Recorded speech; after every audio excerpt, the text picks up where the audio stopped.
আওয়ামী লীগকে আমরা নিষিদ্ধ ঘোষণা দেখতে চাই। একটা টেররিস্ট অর্গানাইজেশন হবার জন্য যা যা ক্যারেক্টারিস্টিক দরকার প্রত্যেকটা আওয়ামী লীগ করেছে, গত 16 বছর ধরে করেছে। জাতীয় নির্বাচনের আগে যেন কোনোভাবেই স্থানীয় নির্বাচন না করা হয়। মাননীয় প্রধান উপদেষ্টা দ্বারা আমাদেরকে যে দাওয়াত জানানো হয়েছিল ঐক্যমত কমিশনের আয়োজনে সবচেয়ে প্রথম আলোচনা সভা, আজকে সেই আলোচনা সভাতে আমরা কথা বলে আসলাম। আলোচনা সভা এখনও চলছে, অনেকে আলোচনা করছেন, কিন্তু মেইন আলোচনাগুলো শেষ হয়ে গেছে। আজকের আলোচনার বিষয়বস্তু ছিল হলো যে সামনে প্রত্যেকটা কমিশনের সাথে রাজনৈতিক দলগুলো কীভাবে বসবে, কীভাবে আলোচনায় ঐক্যমত আসবে এবং সেটা অ্যাকশন মানে ইমপ্লিমেন্টেশন সামনে যে কীভাবে হবে। একই সাথে আমরা অনেকে আলোচনায় তুলেছি নির্বাচন কখন কিভাবে হবে। এনডিএমের তরফ থেকে এনডিএমের চেয়ারম্যান হিসেবে আমি আলোচনা করেছি। আমরা আজকের প্রসঙ্গের বাইরে দুটো বড় আলোচনা করেছি। একটা হলো আওয়ামী লীগকে আমরা নিষিদ্ধ ঘোষণা দেখতে চাই। একটা টেররিস্ট অর্গানাইজেশন হবার জন্য যা যা ক্যারেক্টারিস্টিক দরকার প্রত্যেকটা আওয়ামী লীগ করেছে, গত 16 বছর ধরে করেছে। বাংলাদেশের মানুষের উপরে গণহত্যা ঘটিয়েছে, ভোট ডাকাতি করেছে, অর্থনৈতিক লুটতরাজ করেছে, জনগণের উপরে আক্রমণ করেছে। একটা অর্গানাইজেশনাল স্ট্রাকচার নিয়ে একটা পলিটিক্যাল রেজাল্ট খুঁজে তারা এই কাজগুলো করেছে। যে কোনো সংজ্ঞায় এটা একটা টেররিস্ট অর্গানাইজেশন। এবং আমরা মাননীয় প্রধান উপদেষ্টার মাধ্যমে সরকারের কাছে আবেদন জানিয়েছি যে সরকারিভাবে যেন তাদেরকে টেররিস্ট অর্গানাইজেশন হিসেবে আখ্যায়িত করা হয় এবং নিষিদ্ধ ঘোষণা করা হয়। একই সাথে আজকের প্রসঙ্গের বাইরে আরেকটা আলোচনা আমরা নিয়ে এসেছিলাম এনডিএমের পক্ষ থেকে, সেটা হলো জাতীয় নির্বাচনের আগে যেন কোনোভাবেই স্থানীয় নির্বাচন না করা হয়।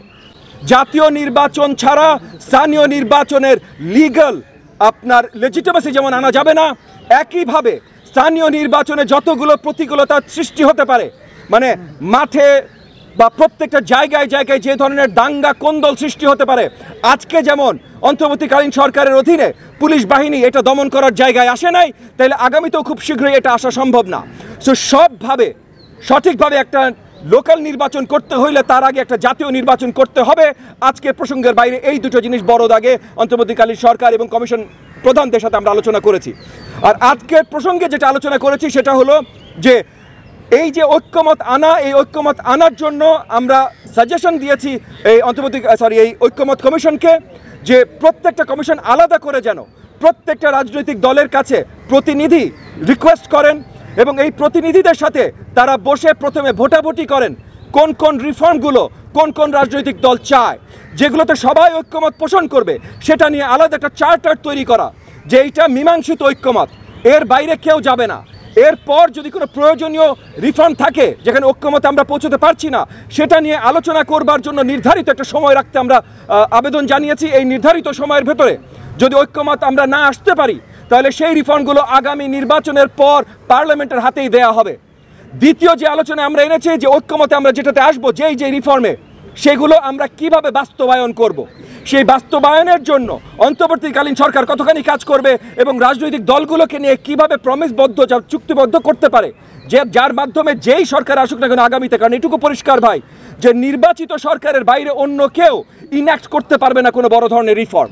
সো নির্বাচিত সরকার এসে ওই ঐক্যমতের রিফর্মগুলো কীভাবে ইনঅ্যাক্ট করবে সেটা নিয়ে আমরা আলোচনা করেছি এবং শেষ আলোচনা করেছি যে সবচেয়ে এই মুহূর্তে সবচেয়ে গুরুত্বপূর্ণ আমাদের জন্য শীঘ্রই একটা সঠিক জাতীয় নির্বাচন নিয়ে আসা। নির্বাচন কোনোভাবেই কোনো সংস্কারের সাথে সাংঘর্ষিক না এবং এই সংস্কারের আলোচনা এবং নির্বাচনের তৈয়ারি পাশাপাশিভাবে একসাথে চলতে পারে এবং সেই আঙ্গিকেই মাননীয় প্রধান উপদেষ্টাকে আমরা আবেদন জানিয়েছি যে উনি টেন্টেটিভ একটা তারিখ বলেছিলেন 2025 সালের ডিসেম্বর। উনাকে আমরা রিকোয়েস্ট করেছি যে 2025 সালের ডিসেম্বর যে হতে হবে তা না, যত শীঘ্রই আমরা সঠিকভাবে একটা নির্বাচনের পথে যেতে পারি, নির্বাচন দিতে পারি, উনি যেন সেইভাবে একটা নির্বাচনের ডাক জানান।